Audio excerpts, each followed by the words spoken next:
I was working 6 days a week already, so you can imagine what happened to my weekends, because they became, you know, the days Helena showed up. So, no, and you know, she looked at her watch a great deal during my close-ups, but she was reading these incredibly dense biographies, and I was too. But I'm probably a slightly slower reader than she is, and she does a very good impression of being someone who, you know, has an air of indifference to the work, but actually she would plow through this stuff, and Tom would say, you know, I've never been to Helena's house, but Tom has.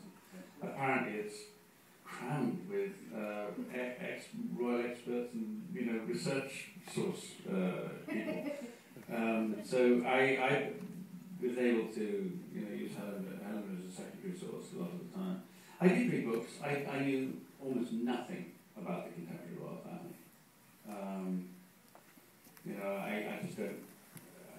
My history is one of the subjects of areas of great fascination to me. My father's a historian, but he's a specialist in American history, which is something that's always fascinated me. And I actually involved myself in projects which are to do with American history, and it's so this was, you know, even though World War II is probably one of the most studied and focused on areas of history in the Western world, I think. What fascinated me about this were not the big figures and the larger-than-life central characters that we are so familiar with. I mean, Churchill and Roosevelt and de Gaulle and Hitler and Mussolini and Stalin. I mean, these are huge figures on the world stage. What fascinated me about this was here was a private story going on, actually behind the scenes, really, of an individual's struggle. And anything I could glean about the personality of this man was obviously very enriching to me. And any idea of finding out who Loeb was would have seemed hopeless, because he basically didn't figure in the history books at all. Would have been hopeless had we not found this treasure trove of the private diaries of Lionel Loeb. Now, I don't know if the story is sort of, I think, probably very much in the public domain now, but 9 weeks before shooting, the member of the Loeb family was found just by graft, looking through everybody who's called Loeb and thought someone suggests something. And his grandson, Mark Loeb, said, yes, I'm his grandson. And here, if you happen to be interested, I just happen to have all the stuff in the attic.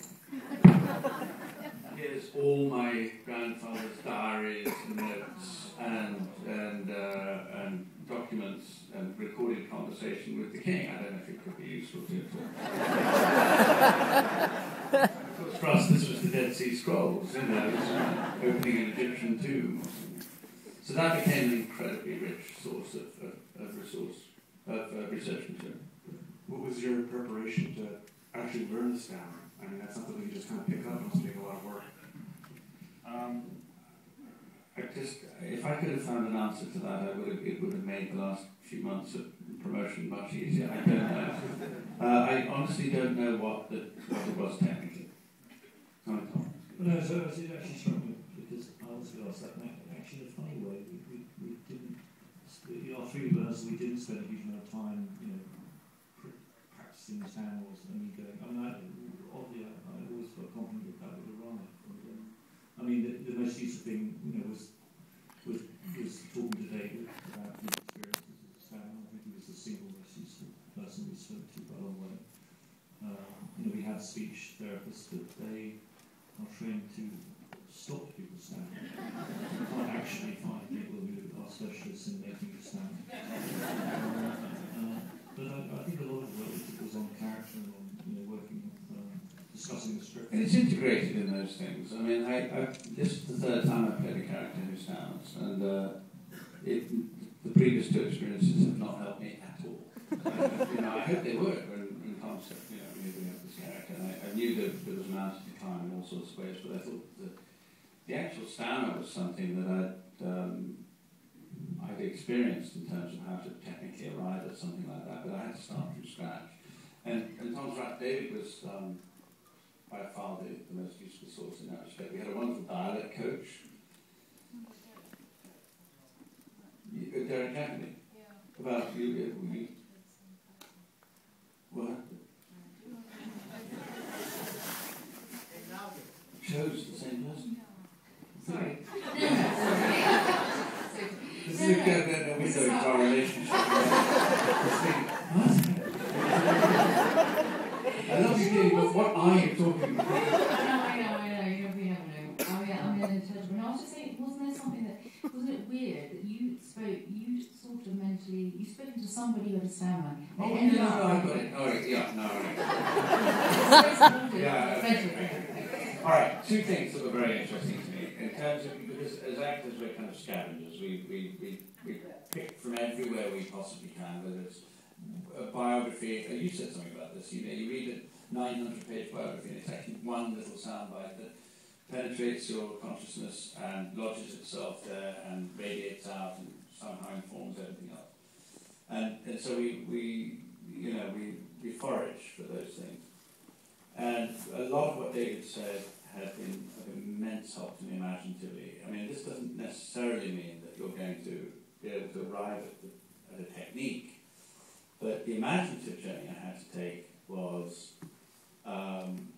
benefited enormously from David's expressiveness and eloquence about what it was like to stand. I think you said it was like, you described it as like being underwater at some point. Yes, part of it is you feel like you're drowning and you can't get breath. Colin is being very, very modest. He is one of the he and Jeffrey are the two hardest working actors I've ever seen in my life. And,